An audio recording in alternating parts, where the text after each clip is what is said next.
Folks, welcome to the Jake Feinberg Show. We're here in Arivaca, down on the border here in southern Arizona, and joined today by iconic musician and dear friend, Glen. Welcome back. Oh, thanks, Jake. Thanks for making the drive. It was my pleasure.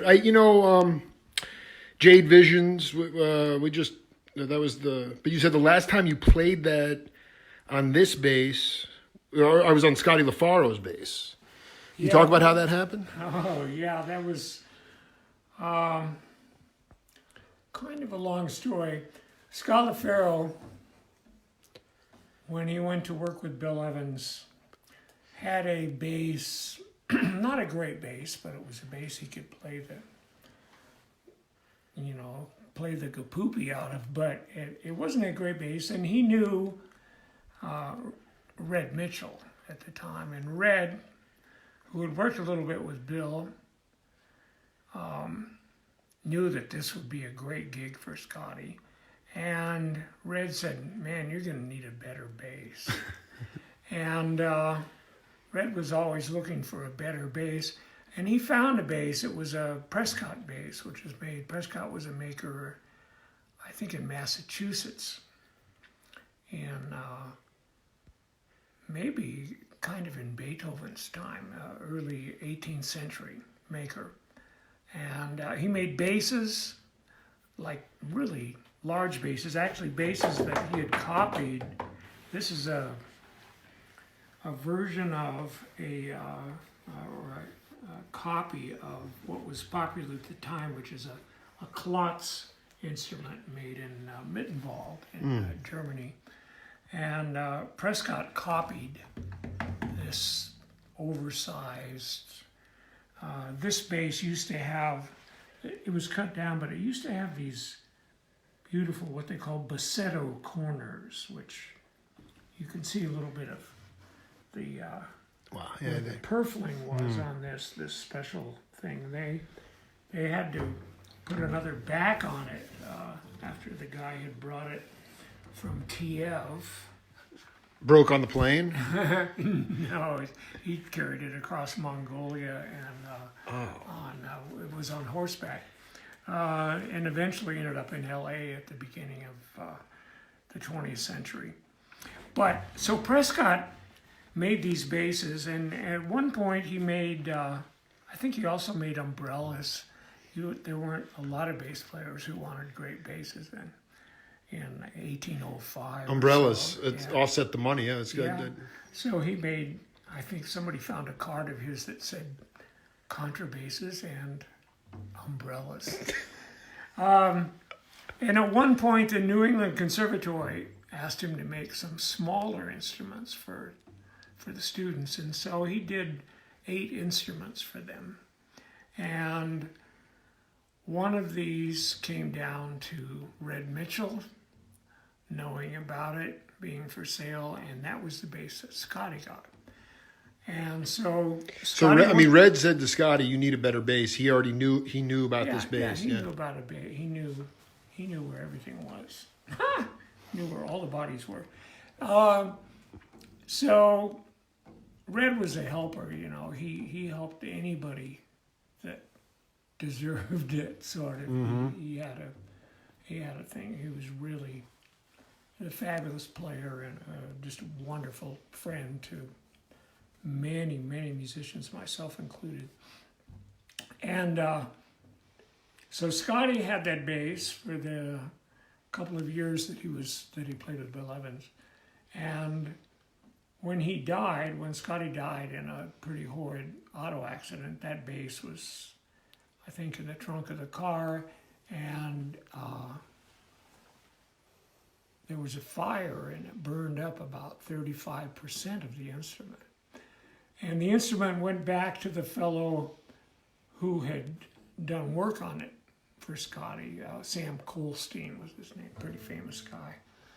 And Sam was really traumatized by Scotty's death. He had worked it out that Scotty was going to change to steel strings this next fall and be able to start studying with Frederick Zimmerman, who was the Juilliard at Juilliard, and with the New York Philharmonic at the time. So Scotty was going to take up the bow and be able to learn the classical literature on the bass, as well as, I'm sure, do all kinds of stuff that we never got to hear. So Sam was so brokenhearted that he took the instrument back and just put it in his attic. And he couldn't bring himself to even be able to look at it. It just really tore him up.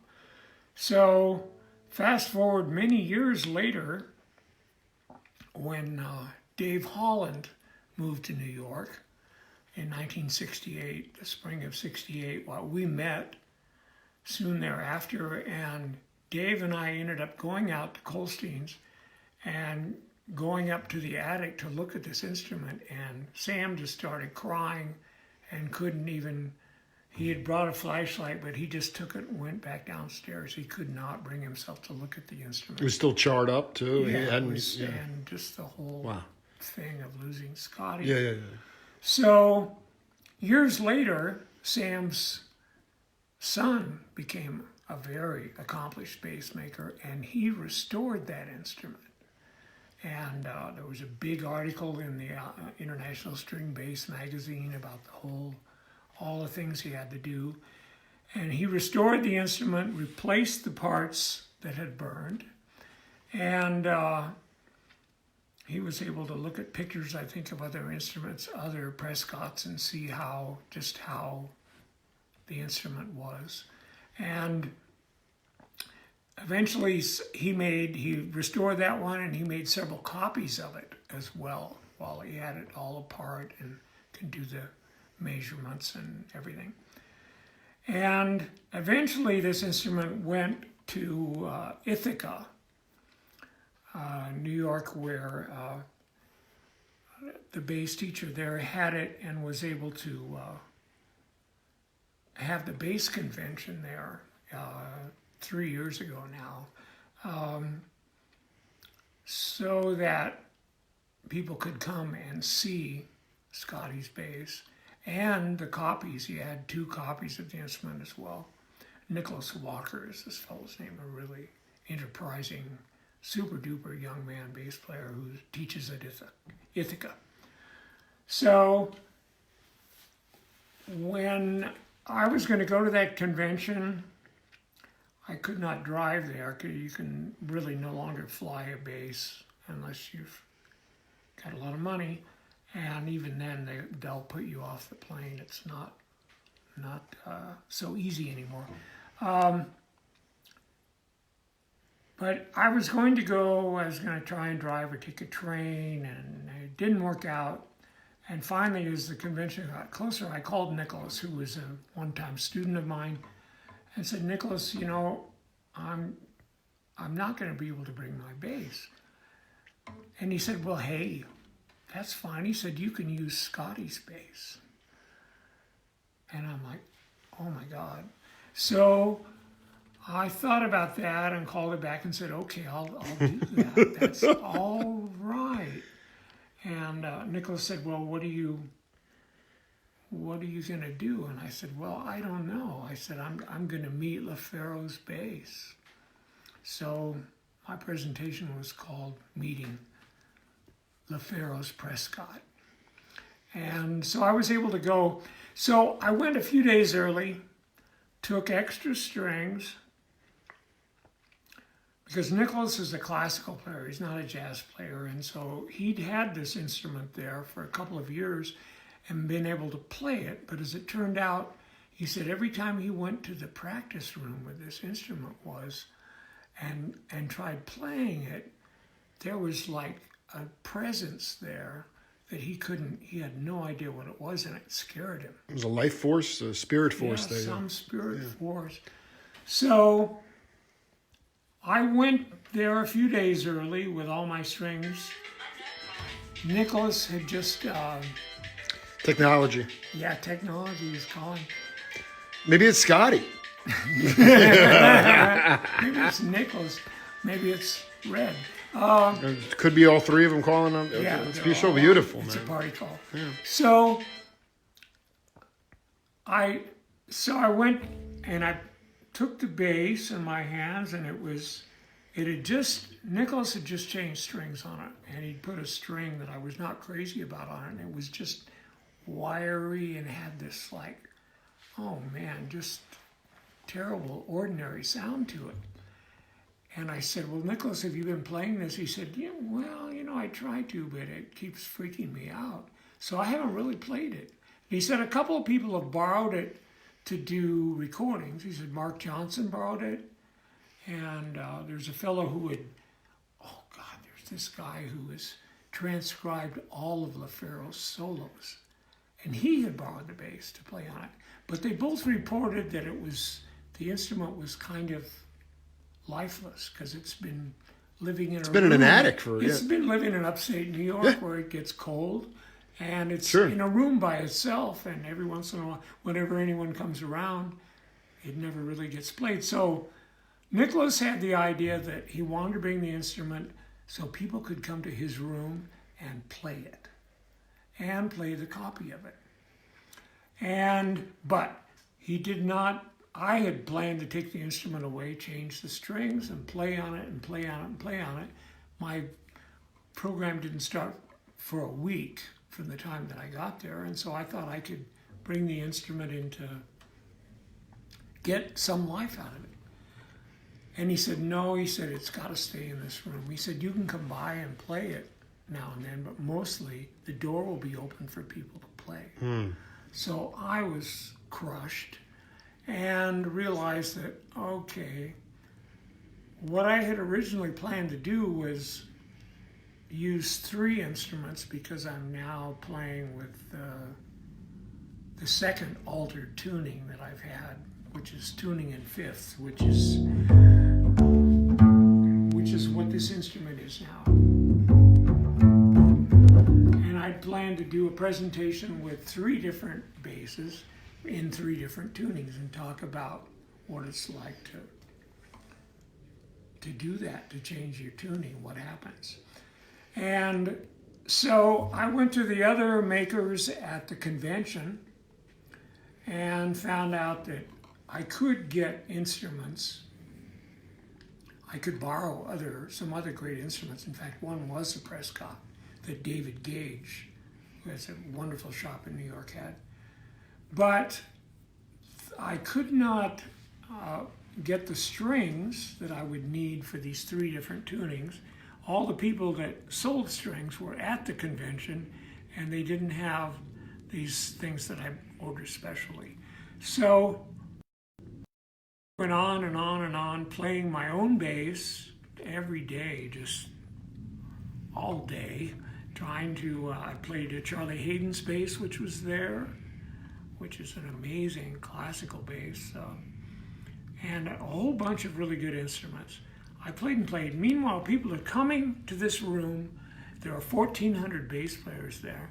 And I think something like 600 or 700 of those people came and played LaFaro's bass. So on the day of the concert, I went to Nicholas's room and I said, I don't know what I'm going to do, but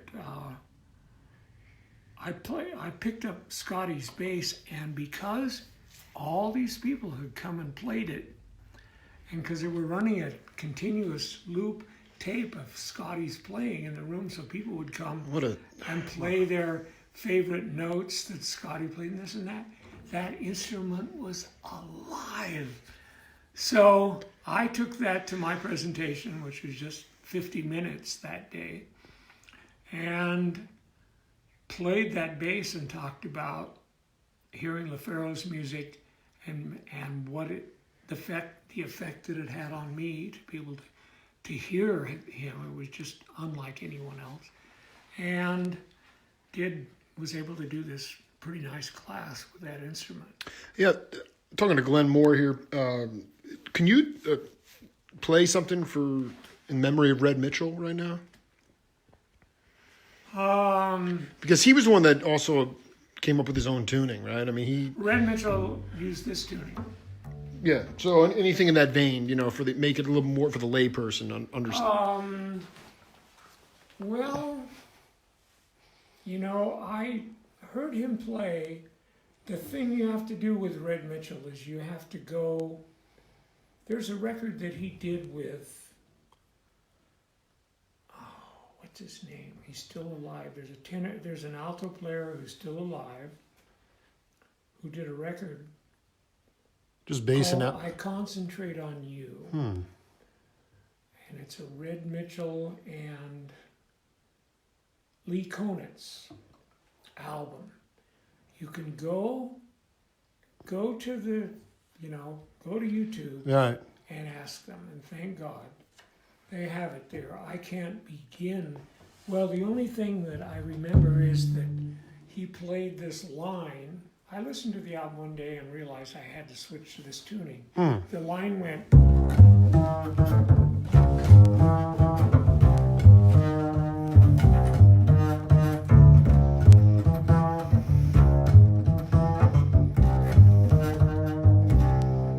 And that was the introduction to it. It was just one of those things. Just one of those crazy flames.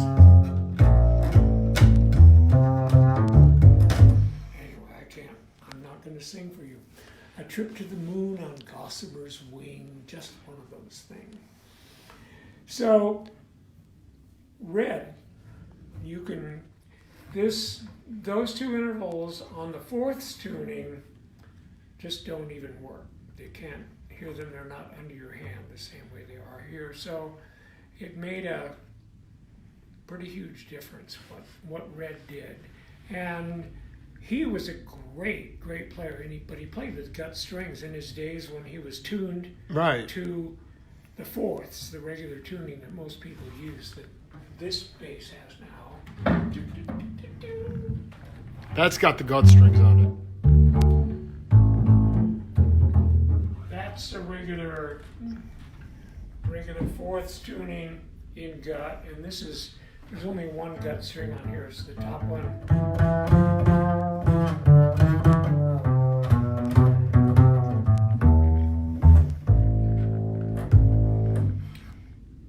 So anyway, that day while I was doing at the bass convention, Right. my the meeting LaFaro's Prescott, I played Jade Visions, and that's a lot. Yeah, I'm glad that's right. I mean, I could hear traces of it in that opening. Yeah. I have to ask you this question. I have to believe that Glen Moore crossed paths with Ken Kesey and the Merry Pranksters when you were at University of With Oregon. who? Ken Kesey. You know, Because you were at Oregon and the Pranksters. I know I have cats that were in.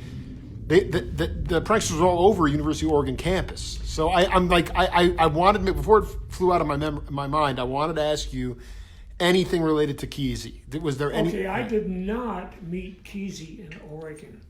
When I was at the University of Oregon, I was not a hippie guy. No, of course not. No. I was a very straight guy, actually, and with a crew cut and this and that. But when I got to the Naropa Institute, Oh boy.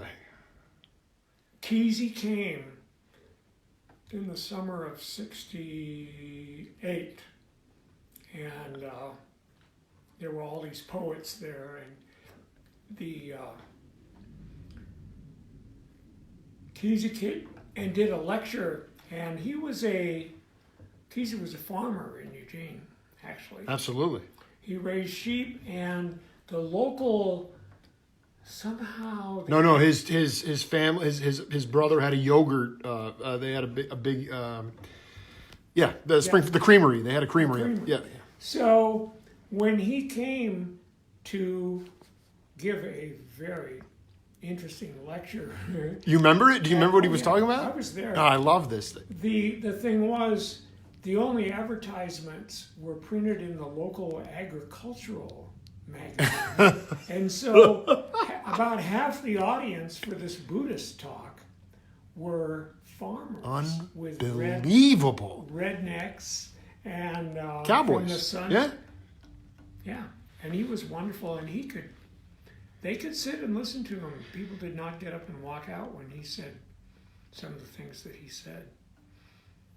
I guess we vetted this before, but I did one of the most iconic missions that I've had so far. I was hired by beautiful dentist Dr. Rock in San Francisco to do a sort of a roundtable discussion on Woodstock 50. This is the 50th year of Woodstock, and I had a chance to sit with Michael Shreve and Greg Arico. Michael was Santana's drummer, and Greg Arico was Sly Stone's original drummer at the Brava Theater, and we kind of revisited it and promoted it. And I just wanted to ask you, forget about the performance of Hardin. A lot of people don't realize that you were there. And I wonder because that whole thing fell apart this year. And a lot of it had to do with corporate greed. They were going to do a Woodstock 50th anniversary show. Yeah, I know. What, if anything, what is the most, sort of, if you could encapsulate it, what is the most, sort of indelible thing that you remember from that entire experience that was rewarding? Because Hardin, the YouTube clips, you can't really hear you guys per se, the musicians, but you were there, and I don't think there was any corporate America there. No, the fence was knocked down. That was a real spoiler because people were able to come and just sort of break down the walls around the place. The doors, yep. And they just had to say, well, yeah, so it goes. Was Colin playing with Arivaca there? Like, I'm trying to figure out what you were doing in the downtime. Well, let me see. I was only there from about 3 p.m. Did I talk to you about Woodstock? No. Okay. You were there for one afternoon, and you didn't sleep over or anything. No, we slept over. Because Wavy Gravy, dear friend, was running security there. Well, the thing that happened was that I went with Tim Hardin. with Tim Hardin, and we traveled in this little convoy, I think with 3 vehicles, and the Swami Satchidananda Oh, sure. was in our... Oh, our what a little, treat. Yeah, so there I'm riding with someone. I'm not driving myself. And in front of me is a station wagon that Tim is sitting in the very back seat making faces. Wow, he was out. I see. He was just goofing around. He was goofing around. But the Swami is in there. So we get to a certain spot where traffic is just stopped on the road. So we pull off. Somebody has a walkie-talkie, which was the way one communicated in Woodstock days. And they called in for a helicopter. This was the day of the gig. You were supposed to play the gig, yeah. So you had to get to the It bandstand. was like early afternoon of the day of the gig. So they send a helicopter. The helicopter came, little helicopter. It came and it came over, started to land here, and the Swami, knowing that because he's the Swami, he would certainly be the one to first get on the helicopter. He didn't know Tim Hardin from anything.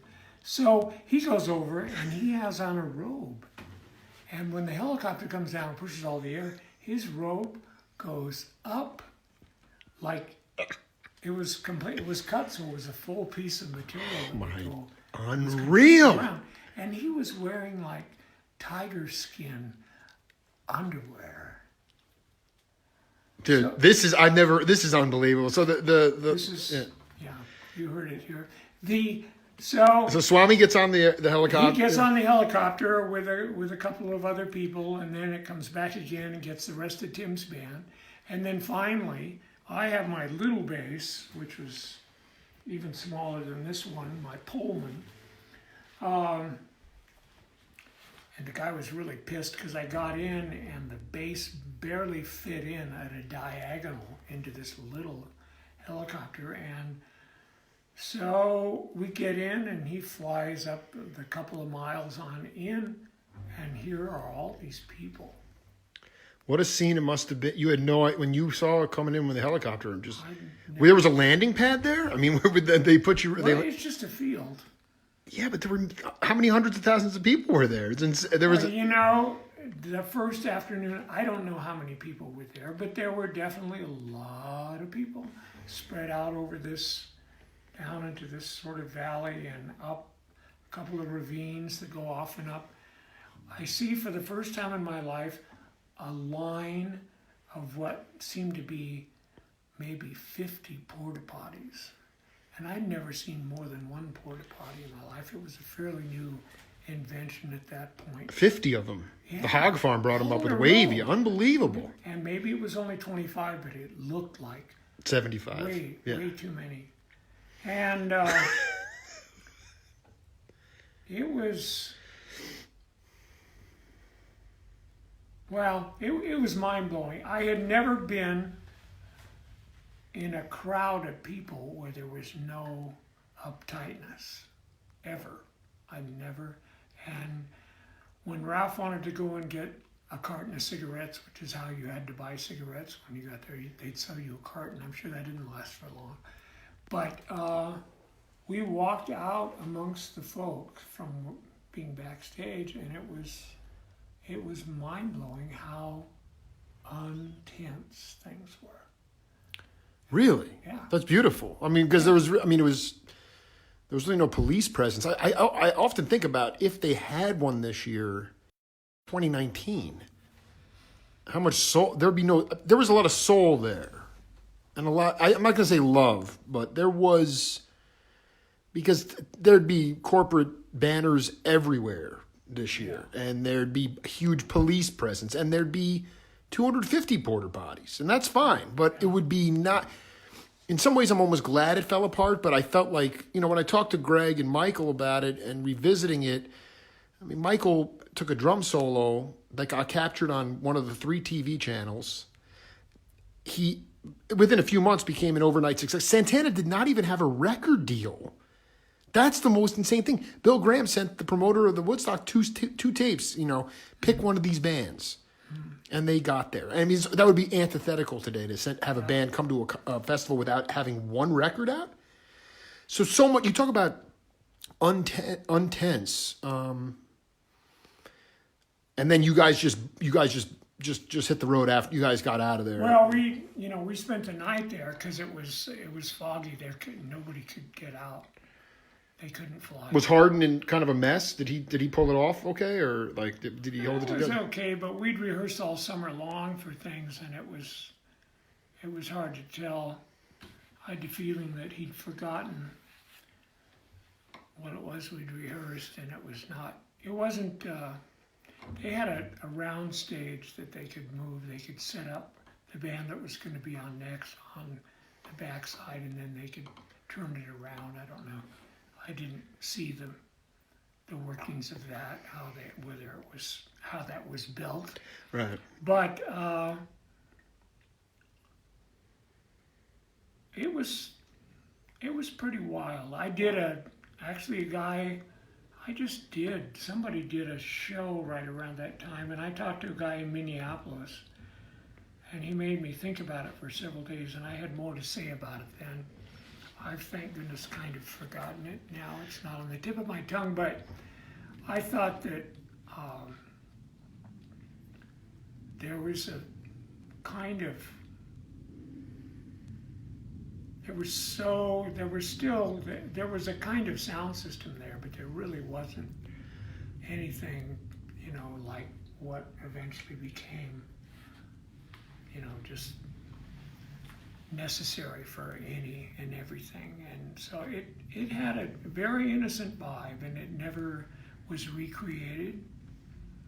And when Altamont happened the next year, everybody got afraid, very afraid, and there were more police hired for everything. Were you there too? Were you at Altamont? No, I wasn't. I never did. We had a gig the next night.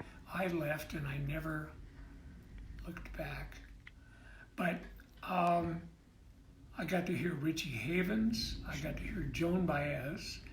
I got to hear Ravi Shankar. Wow.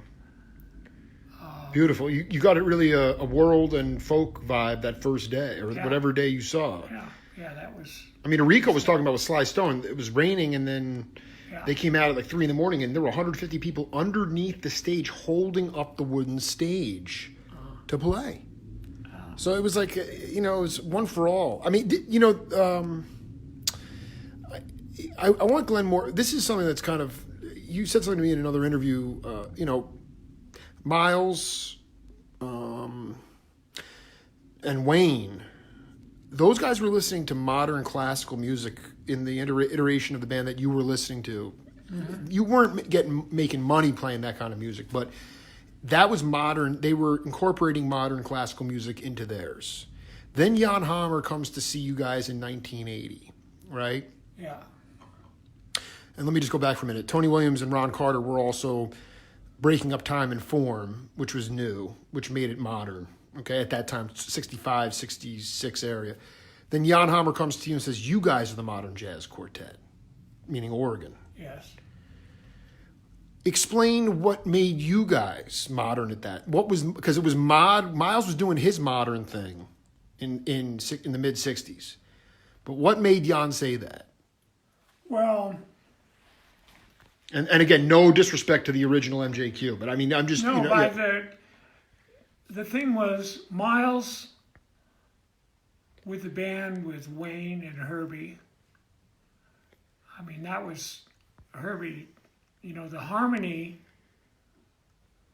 was certainly very advanced, and Wayne's writing is extremely advanced. But what happened in New York in that period of time when Miles had that band, by the end of the 60s, he was making Bitches Brew, which had not just jazz musicians, but it had Harvey Brooks, electric. Was there. Harvey Brooks was playing the bass, and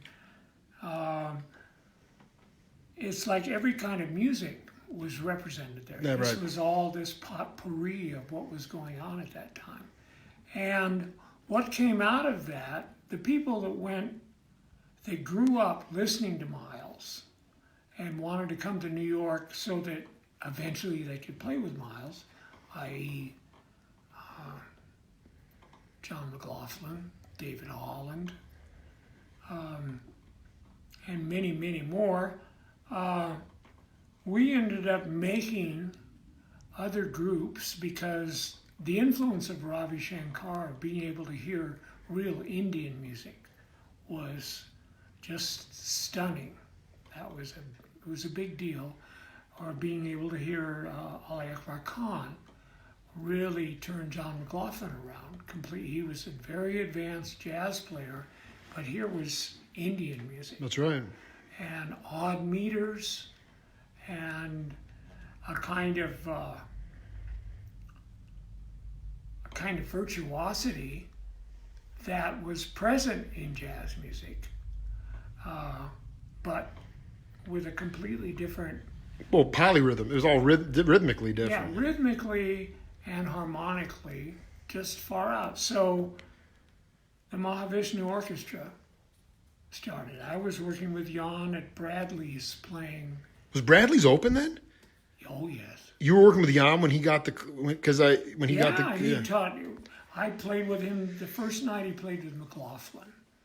He said, wow, I was at a rehearsal today and we're doing this music and I'm just counting. Right. Because I've never played. He said, but I came out of it thinking, okay, it's either 3 beats or 2 beats. I've got to rhythmically settle, because harmonically it was crazy too, because John had been writing all kinds of weird stuff. And he'd been playing with Tony Williams. Lifetime. The Emergency, yeah, that was with Larry Young. That was way out there. I got to play with him too. With Larry? Yeah. Oh, that's great. Larry was wonderful. So everybody, the people who would have been playing with Miles, if Miles hadn't decided to become electric, formed Mahavishnu Orchestra, the Oregon group. Ralph and I I put us in the category of people who were going to play, who had been playing Miles' music and listening to him and had the aesthetic of that determining what we were playing. I dig. I mean, there was the classical guitar, there were definitely other things, but we were very much taken with that. Chick Corea's Return to Forever as well. Chick was playing with Miles, but he's also playing with David Holland in Return to. Well, Stanley was. I mean, the original incarnation was with Airto and Flora, right? But yeah. And then Weather Report too. Yeah, Zollino loved Oregon. Yeah, well, I think Alphonse Mazone liked it better than anybody. He freaked out, right? I did. He liked it a lot. He really liked it a lot. Rest in peace, man. And he was playing with Weather Report then. That's right. But so these bands were formed taking the influences of the Indian music, of the Arabic music, of all these things that were floating around. Let's go through it. We got modern classical, right? From okay. And just drop a couple of the composers' names just for people out there that you think Wayne was getting off on and Miles. Oh, well, who would they have been listening to? There's a book called Listening to the 20th Century. Oh, man. Let's get that And immediately. this is a book to read, to get a read on understanding what the composers in the 20th century were doing, what they were aspiring to, what they had to hide from Stalin, it's really something. So we had this blend of classical, modern classical that was kind of hidden, not really not mainstream at all. No. And then the world music of the Arabic scales and the Indian music. And Chinese music, musics that Chinese have different music. tuning systems. Yeah. And that have rhythmic traditions. And Indian music, there's 72 of these scales on which this is a big deal, a very big deal. How much of it had to do with the acoustic component to it as well? You're really talking about. Well, this is music that's coming out of the sitar. It takes a microphone to hear it. Otherwise, you'd have to sit down on the rug here, right next to it, just to hear it. Right. If you're in a room any bigger than this, you wouldn't even hear it. So. But you said if Miles hadn't gone, people that were coming to play with Miles, it was that acoustic music. It wasn't the fusion that he went towards, which we're plugging in. Well, it was. Miles went for the fusion. Miles wanted to. Miles was pissed that. He was bored to death of bebop. Yeah. Well, he had to. He wanted more money. Right. He would send his guys to get Armani tuxedos so they could be dressed better than anybody in the audience, but he was still paying $5,000 a week. Being paid $5,000 a week to play with one of the greatest bands ever, and Sly and the Family Stone were getting $75,000. He asked his manager how he could get into that category, and he said, well, get a couple of electric guitars and I can get you some paying work. Electric basses, yeah. Yeah, so he had to go ahead and switch to that, which he was able to do and make that music just as far out as anything he'd been doing, I think. One thing that we haven't. So I guess the larger question for me was actually, you'd be playing with Brignola, Curson, Steig, all these cats, but like a lot of my peers today, they have to have their hands in lots of different bags in order to make a living, even though the cost of living wasn't as high. I want to know when Glen Moore had to put on the cowboy boots and play the electric bass. You said something to me last time about you didn't have the instincts to play the electric bass. Yeah. I found that interesting. What does that mean? I'm not, as a layperson. Well, I didn't grow up with... I grew up while the music was happening from rock and roll. It was being created right then. Yeah. That's right. It was created during the 50s and the 60s. And people that were into rock and roll, grew up with that music and grew up with that instrument. I was listening to Scott LaFaro. I was listening to piano trios, to Ahmad Jamal's band, listening to Ray Brown with Oscar Peterson. Really, and let's be clear, the saxophone was the major lead solo instrument. The guitar was more of a rhythm instrument at that point. Yeah, Because rock and roll really blew that up. Yes. So that was a big... it did, but but the way that it did it actually was pretty. Was a very simplified. Was a garage band sort of. Absolutely. Skifflin. Harmonic sense of 1-4-5-1, and it didn't. So I wasn't listening to any of that music. I was not. I wanted to be Gary Peacock or Scott LaFaro. Amen. Ray Brown. And Ray Brown, first of all, was what I had to do to get the instrument. I went to Copenhagen, listened to Nels Henning Orsted Pedersen, playing with everybody.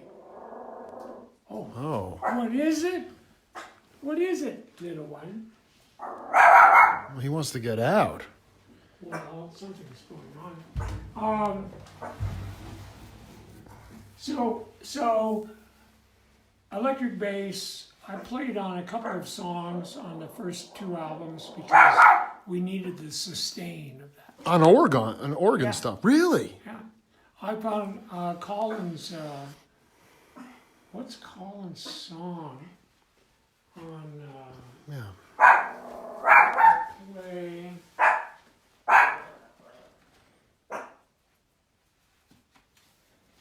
And which record is that on?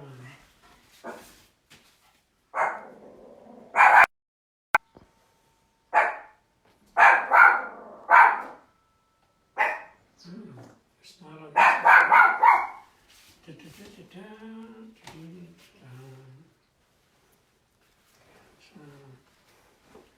Song for Wow. I'm forgetting all these things. Yeah. Violin.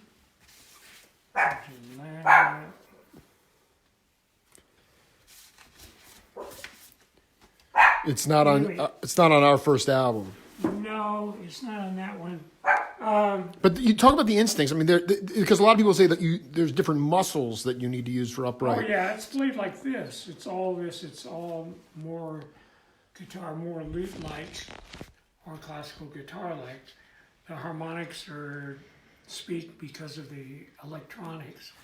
Not until Jocko got his hands on it, but you could see that all that stuff was there. But those were paying gigs. I mean, those kept you from starving to death. Those country. Oh yeah, but I rarely played. Paul Bley wanted me to play it, and I sort of drug my heels. I didn't make the Icarus album with Paul Bley because the day that he told me that he wanted me to play electric bass, he wanted me to play all of Paul Winter. That's because you see Herb Bushler on there. Yeah, because you didn't. You were anti-electric guy. Yeah. Because he wanted. He said, I just want to hear Paul McCartney. Wings. Gotten this bass, and I said, well, Paul, I can't do that. I quit. So I quit the consort as soon as he said that's what that I had to play electric. I'm like, I'm not an electric player. He wanted to hear Paul McCartney. Glen Moore said, no way. I am not Paul McCartney. People are clamoring for. Can you play a piece, even an original, right now? People are clamoring to hear you. What?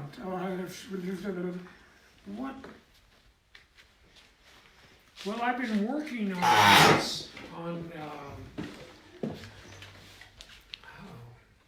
I haven't written much on this yet because I'm having to relearn music in order to play this. You want to play the gut string?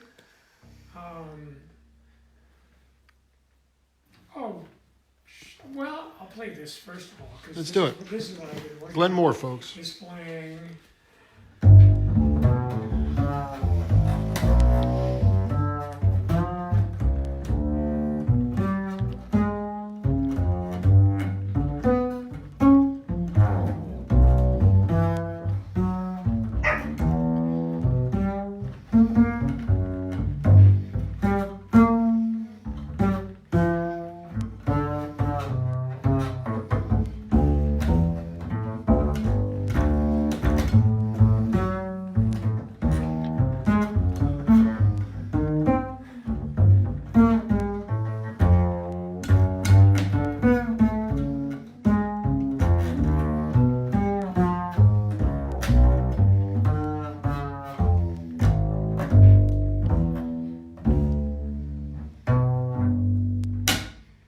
I screwed it up, but.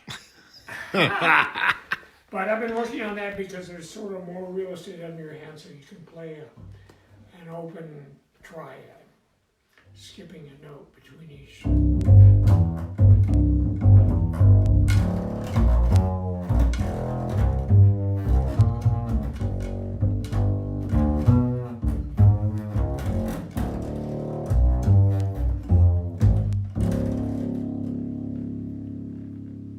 So I'm just beginning to, I played a little bit of something at the very beginning, something else I've been working on. Otherwise, I have from my days of teaching the fourths tuning, I have quite a few compositions on the other two tunings that I've used. Yeah. And I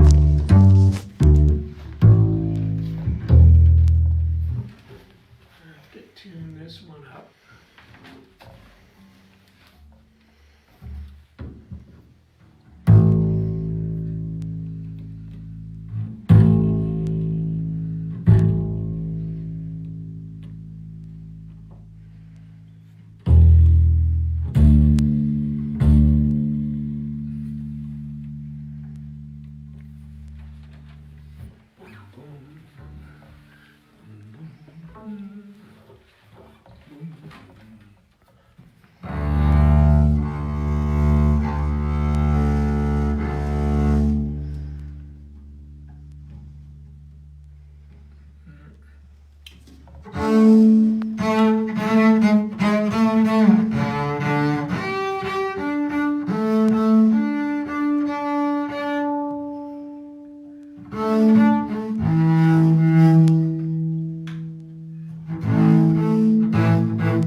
You know, before my battery dies, Mr. Moore, it's one guy we haven't talked about, and I know you're steeped and passionate about the original people of this country, the Native Americans. One guy that you connected with early on was Jim Pepper. Mm-hmm. And I'd like you to talk about how his spirit, and we were talking a little bit off air about people that have played, Don Cherry, and people were, continuing to, how his lineage continues to thrive. Like, what was Jim Pepper all about? Because truthfully, he was one of the most progressive players in modern music. Well, wow. Okay, Jim. Jim Like, do you remember the first time you met him, or Well, he was, when I was young, quite young, freshman in high school, I was in a bass section with, there were 2 girls and 2 boys in this bass section. And there was a woman named Nikki Stewart who was, played the bass, but she was an accordion player. She played the very fashionable at that time. accordion, yeah, it was pretty fashionable. And Nikki was, we played in the school orchestra, played classical bass, but at one point she asked me if I would come and play a song with her on a television program that she was on that was sponsored by the Oregonian newspaper in Portland. It was public TV kind of thing, or? No, this is the days when they had live music, local music on TV. Wow. TV had just come. Right. We're talking the 50s. There were 3 channels, I think, and Black and white. yeah, it was black and white, absolutely no color. And so I went on the air with her and played a boogie woogie, and we won the little contest that week. And you were supposed to win, if you won on there 3 times, you got to be in their troupe. But they didn't have a bass player, so they just invited me in. Okay, you, come on. So they had a little traveling troupe that enough people to fill up a Greyhound bus. And they would go out and do fairs and things that just as the newspaper would sponsor us. We had a room in the Oregonian building where we could rehearse. How hip is that? And in that band was Jim Pepper. Jim Pepper. Jim Pepper had studied, his mom and dad were Lakota Indians. He had studied tap dancing. He studied, his parents had made Indian costumes for him, and he did the Indian dances that his father taught him. And he had played the saxophone. Wow. So his role in that group was to do a tap dance number, change his clothes, put on his Indian costume, and then put on his sort of zoot suit and play the saxophone. Dude, it's unreal. So he was really the kind of the front man. Well, he was one of the more talented people in that group. But there was a trombone player who was such a good trombone player that he got to play. He was a jazz player, but he was a classical player as well. He got into play in the Oregon Symphony for a while when he was in high school. What a class. Yeah, he was really... Did you guys start playing gigs together, like jazz gigs, when you found out you had... Well, our first experience, there was a drummer, David Erdman, good drummer. We got together at somebody's house, I don't know whose. I'm a freshman in high school. They put on a Miles record. We listened to this and then imitated it. Okay, so... You remember what record it was, or? I don't. It was a bebop tune, but it was a blues. Sure. of some kind, I think. It's Something classic. Just before Kind of Blue. Kind of Blue. And so we listened to this thing and then we played. And I had no idea what they were doing, except I liked the sound on the cymbal. This was like, ooh, that's so cool. So we played a version of this song, which I pretty much blocked out. We just did something. And then we went around and everybody talked about it a little bit. And when they came to me, I said, I don't know what I'm doing. I'm going up and I'm going down. Was all I had to say about it. It's priceless, really. I couldn't conceive of just what it was Right. I was trying to do, but I could hear it. I liked the time feel, but I didn't have any. Real chops could or hardly yeah. hold down any notes, and I'm trying to talk to myself about what note might go there, and if I did that, then I would just miss and wouldn't be able to put anything. So I just had to go.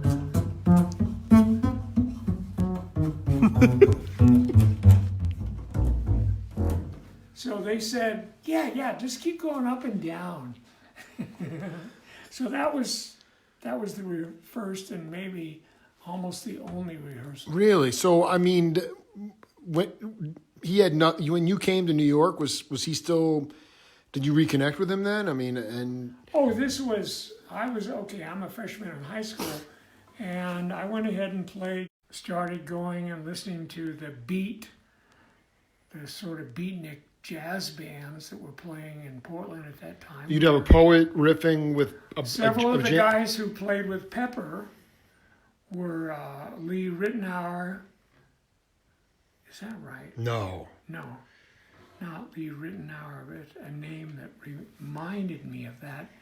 There was a band in Portland that had some of the guys from the symphony in it that played jazz.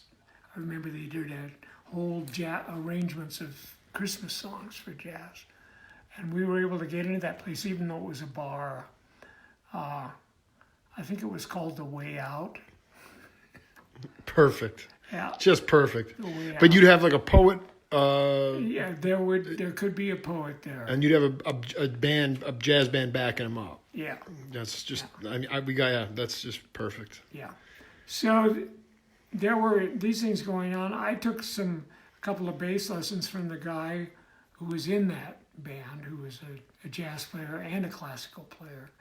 And by the time I got to college, I was ready to have my friend Peter Mortensen play all these records. He was an Oscar bluegrass Peterson freak.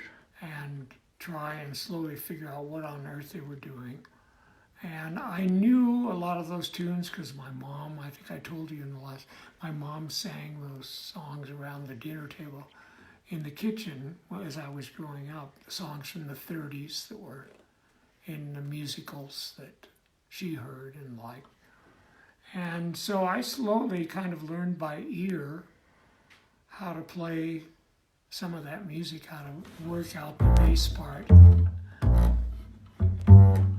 And then by the time I got to college, by the time I got out of college, Joe Beam happened.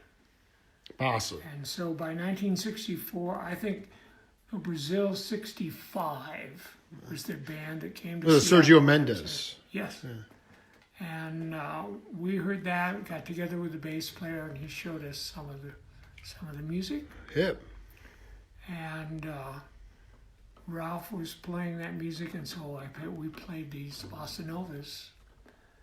Then we heard the Gets and Astrid Gilberto, yeah. those things. Desafinato and Yeah, that music. And so bebop, right along at the time, there was a guy who was in the Army who went to Paris from Eugene, a saxophonist named Steve Wolf. And Steve learned the chord voicings for Stella by Starlight and played us those voicings, and we were like, oh. So that was the beginning of practice and study and trying to figure out. It just came into my head. Towner was from like some railroad town in Oregon, right? I mean, did you guys know each other then? Yeah, we met in college. Wow. We met when A couple of merry pranksters you my were. freshman year. There was a jazz contest, and it was all piano, bass, and drums people, and there were only a couple of bass players in that town, but they were both working nightly in the bars, and so I ended up getting to play with, I think, 3 of the 5 groups for that contest I was playing with, and Ralph was one of the people that got in touch with me to play, and I played with him. He played piano and bongos. He turned around and played bongo. And Oh, man, that's just epically classic. And I played with Peter Mortensen, and I played with a pretty good piano player who was in my fraternity, whose name actually I don't remember right now, but I could cough it up somehow. But that was a time of a lot of listening. I played with a big band in high school. Doc Severinsen was from Oregon, from Arlington, Oregon, and he knew there was a guy who had the band in Cottage Grove, Oregon, who knew Doc Severinsen and had him come and play, and there was a big band that worked and played for dances and things in that town, guys who'd been in bands during World War II, who settled in Eugene, got jobs, and played in a big band on the weekends. They rehearsed on Wednesday night, and I played in that band for the whole 4 years of college. And it was good that because there was no amplification, I would play, but I was a terrible player, really. It would just like thump, thump, thump, thump, thump. Not even clear. By the time I was graduating from college, you could tell what some of the notes were. You were able to form notes at that point. Yeah, it was. Do you feel like, I mean, you said that it took you 4, 5, 6 months in New York of playing every night, 3, 4 sets a night to really get your time feel down. And and you know, today I wonder, Chuck Rainey told me in the book that I just gave you, I mean, he would go out and just play for free a lot of times, you know. And I guess that's, talking to you, Glenn, I mean, it's great to talk about your upbringing, but I wonder what's your advice to younger cats about developing their own real time feel outside of their room, and whether they need to play for free, whether they just need to play every night in some way, shape, or form. What's your advice to younger cats? Because it's easy to get comfortable on your own, but you were with Jake Hanna, you were with Dick Burke, you were with the Hawaiian drummers. You couldn't even hear yourself sometimes, but it took a dogmatic, every day, every night with live human beings. Yeah. And what's your advice for younger kids? Because I mean, the paradigm has shifted today. Well, I don't even know. I don't know how they do it now. They don't. Well, they have to work jobs. They have to work other gigs. And so you work it out somehow or another on a gig. But I remember there was a period of time, I probably told you about this last time, with Benny Wallace. Yeah, we touched on it briefly, but you can go. Yeah. Well, Benny Wallace had a gig in a bar because he knew the dishwasher. Sick. What pull, man. In this place. And they said, okay, you can come, and it paid $5 a night. And Benny got me to agree to do this gig. He said, if I come by your house, by this time there was a little amp with wheels. He said, if I come by and push your amp 4 New York blocks up the street, will you come and play? It's like $5 and a beer. And so... One beer. Benny, I went up to do this gig, and it was 6 nights a week. And Benny was just practicing like man. Betty was taking my songs apart and playing them and turning them inside out and doing all these things. And so it was just like challenging me to think differently about the very things I'd written. Wow, get outside of yourself. That's amazing. Yeah. And so you have to make things up so that you have to go ahead and concentrate and play enough that you can get some callus on your fingers and not just have, mostly now guys can get all kinds of pickups, little tiny amps that just sound like shit. So the tendency is not to actually even know what you sound like. Exactly. Acoustically, or not have anything that's distinct from anyone else. In fact, you're trying to sound like everyone else. So, I mean, I was trying to sound like Ray Brown, but boy, the distance between me and Ray Brown still is like miles and miles and miles. So I could not sound like that. I mean, I heard him play when somebody handed him a bass that the strings were so close to the board that you could hardly get any sound out of it. And he would go out and make this huge freaking sound acoustically. No amplification. Yeah, I heard him do it. He could, I mean, they would go ahead and plug him in, but the sound was not in that bass. It had never heard those notes before. And he'd just go and play it. And there it was. Amazing. To get away from the homogenization of sound. Yeah. If you were 20 years old, hungry, starving to death in a big city, just the way you were in 67, but it's a different paradigm. We're also saturated with material. That's another thing now where everyone's influenced by everybody else because there's just so much out there. But are there just sort of the rudiments, the ground, the primordial gut? What is your advice to those cats in order to create their own? You also said something mind-blowing to me last time about mono versus stereo. I mean, the idea that when it was in mono, you guys kind of always, within 8 bars or something, you should be able to tell who was playing, right? Exactly. But then you said when it comes to stereo, that's when homogenization came in. But I kind of thought it had more to do with like going from acoustic to electric instrumentation. When you went to the Fender Rhodes, you lost, in some cases, you couldn't tell who it was.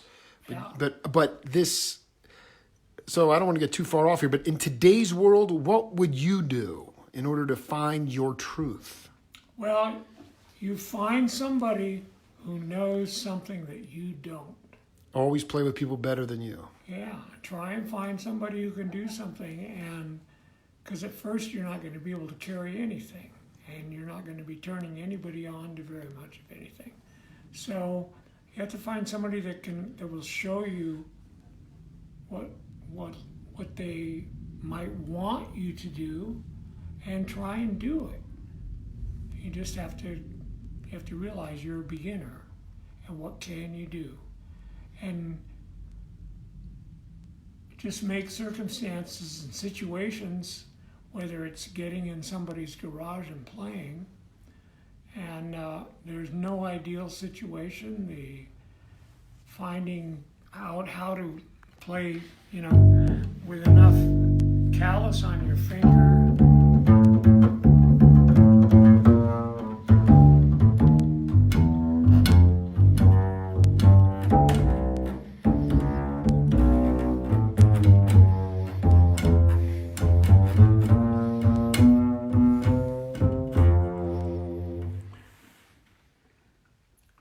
Just figure out what you have to do to get enough callus on each of your fingers, that, in the case of the bass, so that you can play.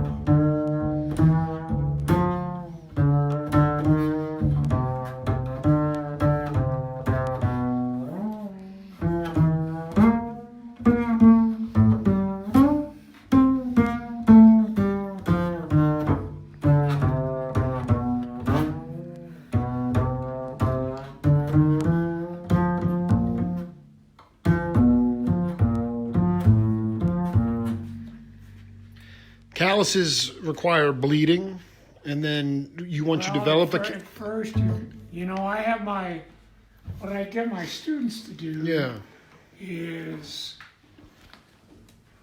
you take the bow, okay, you don't know much about the bow, hold it, however, there's a way you can hold it so that it won't fall out of your hand. It's like this.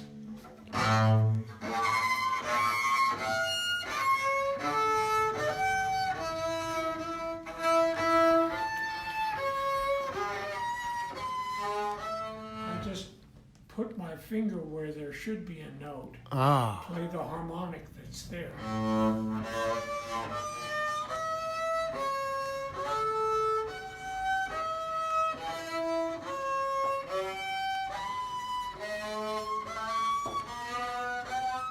So that you can eventually get enough callus so that you could eventually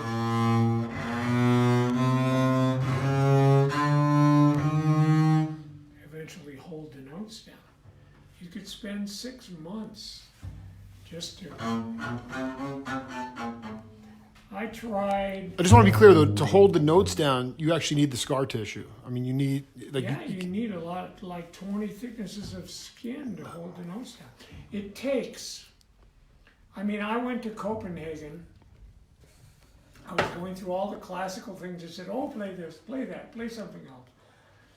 And I was trying to figure out, because it took to play the jazz music, you really needed a system that you would make up yourself. Right. And not just what they were trying to get you to do so you could play a symphony. So I went to this teacher in Copenhagen, and I said, he wouldn't take me as a student, but he invited me to come for coffee. Maybe, did I tell you this? No. Story? So, okay, I get to his house, and here he is. I won't even attempt to do this one here because it was but I did play his bass, which was from 1514. The year But 1514. I couldn't play it very well, and it would have sounded more like this, even though it was a great bass. And he said, "Well, what did you want to learn?" And I said, "Well, fingering, which fingers to use on what." So he said to me, "Well, then play the B on the A string and bow it." He said, "Now, with your little finger, play the..."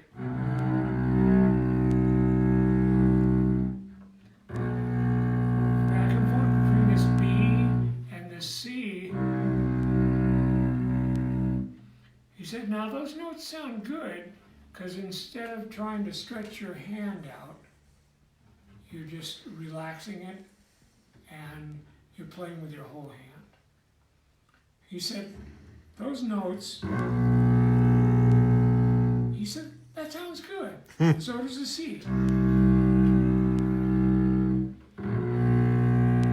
So if you can relax and keep your fingers kind of together and let everybody help, that's all you have to do. When you get higher up where things can be further apart, you can stretch out your hand because it's a little easier to hold the notes. But down here, it's just going to be things really close together. It was just like smack. Getting that and then going years. Actually, it was in the same period of time that I went to New York and saw Gary Peacock play, and he was playing these things that were like, he was playing all over the instrument. He looked like a bullfighter or something, that like he was. And that was the bull. Yes, Right. this is the bull, and he's playing.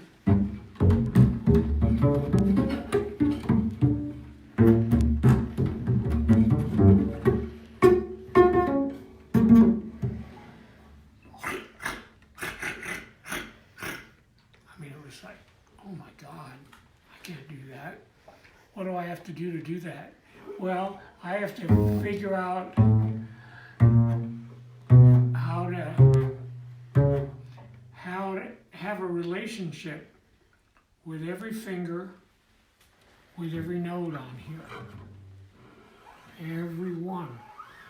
And if I can play the note, then I can take my whole hand there and play it, whatever note with.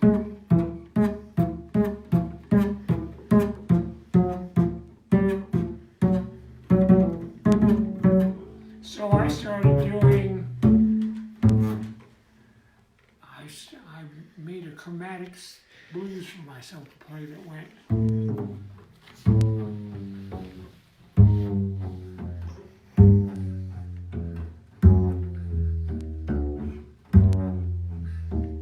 So I had to pull the note.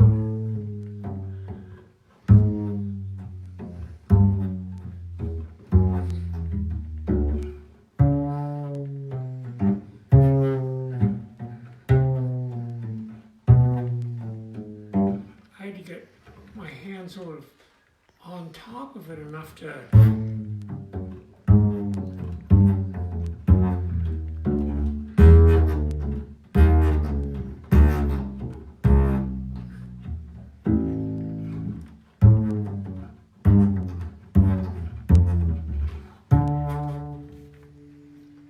So you sort of have to beat yourself up, but you got to get the strength to be able to do that, to be able to pull off.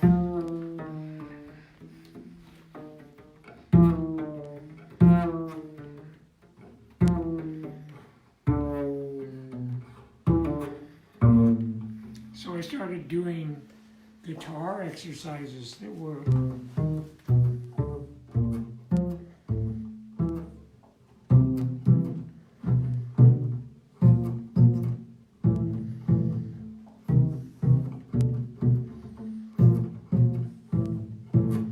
So I had to make etudes for myself. This is just private stuff, not with anybody else. Nobody else would want to do this. It's just so.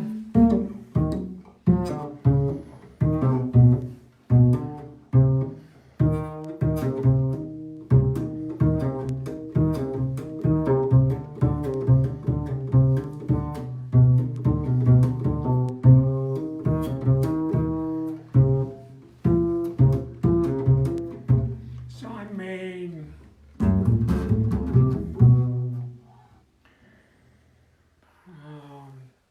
Besides that blues,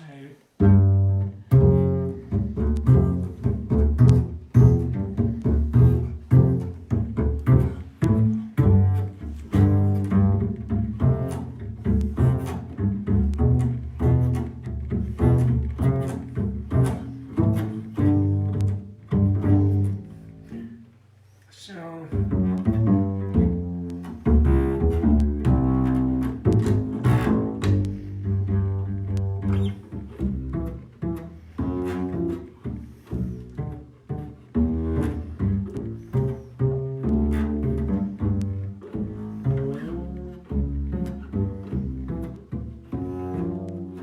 That's the first song I wrote, was just how can you tie something together from one chord.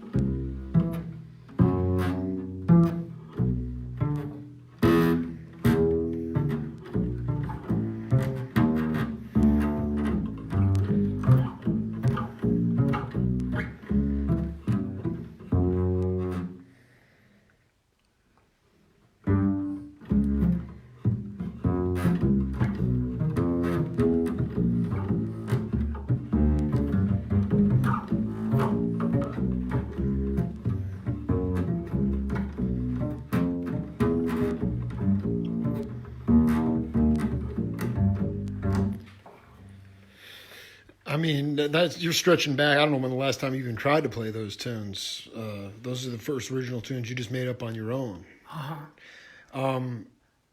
Before my battery's about to die, Colin Walcott, his spirit still lives with us. Does he come to visit you? I mean, I lost a dear friend. He's a good friend, Neil Casal. He's in my book. but I still feel his spirit very strongly. And Colin's situation was different, but do you still get visited by him even once in a while? You know, it was just the anniversary of his death was last Friday. Are you kidding me? November 8th. He came to me